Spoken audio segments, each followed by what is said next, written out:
Can we I was going to talk ask you. about Maxanne? I was going to. Yeah, I was going to. Actually, I Yeah. was because I. Okay, so I do remember Max, and maybe she.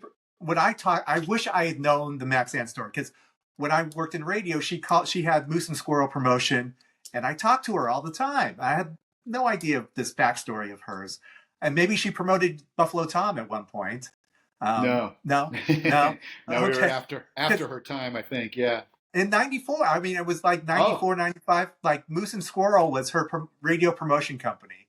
Oh yeah, And no, I we had a never worked Moose and with her. Squirrel shirt. I used to have a Moose and Squirrel shirt. And anyway, so yeah, basically, so the cars need their support system. You know, you need your manager, but you also need, you know, those tastemakers. And Maxanne was one of them. Can you tell us a little bit about who this woman Yeah, is today? so WBCN was, like I said, the progressive FM station here, but quote unquote progressive. It was still very much a boys' club in the early '70s. I mean, Peter Wolf got started there as a DJ before he formed Jay Giles' band, and so it was really sort of the heart of the Boston sort of rock and roll scene. And she was recruited out from Seattle at the ripe old age of like 21, and because they needed a woman on air because they had gotten some backlash, which I talk about in the book.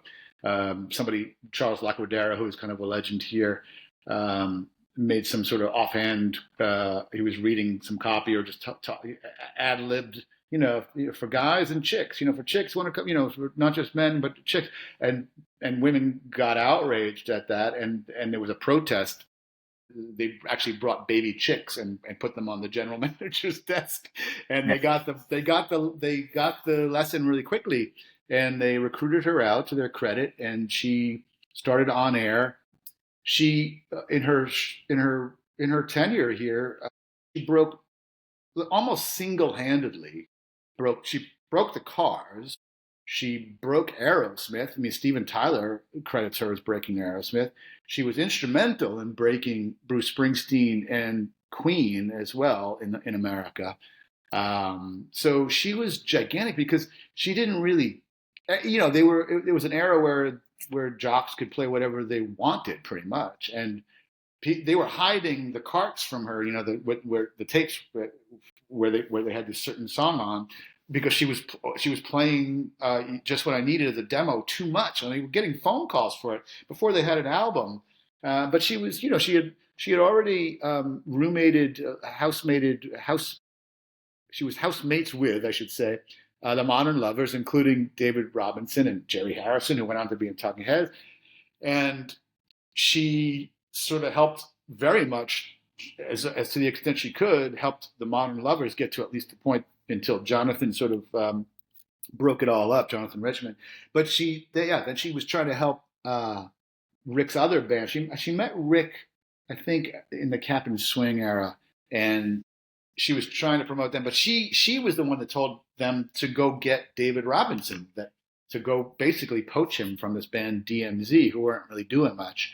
And they listened, and she told them about their look, and she said, Captain Swing looked like you guys met at a bus stop and said, let's form a band. She's an amazing character. She is a real colorful person when she speaks. So she's like, talks like this, she's like, you look like you're freaking met at a bus stop and said, let's form a band. You got to get some cohesion. So she would have been a great manager.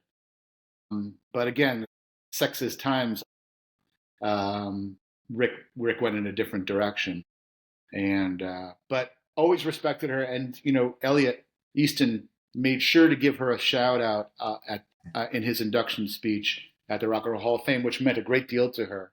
I mean, her story goes. She's a book in and of herself. I mean, she was with Billy Squier for a long time.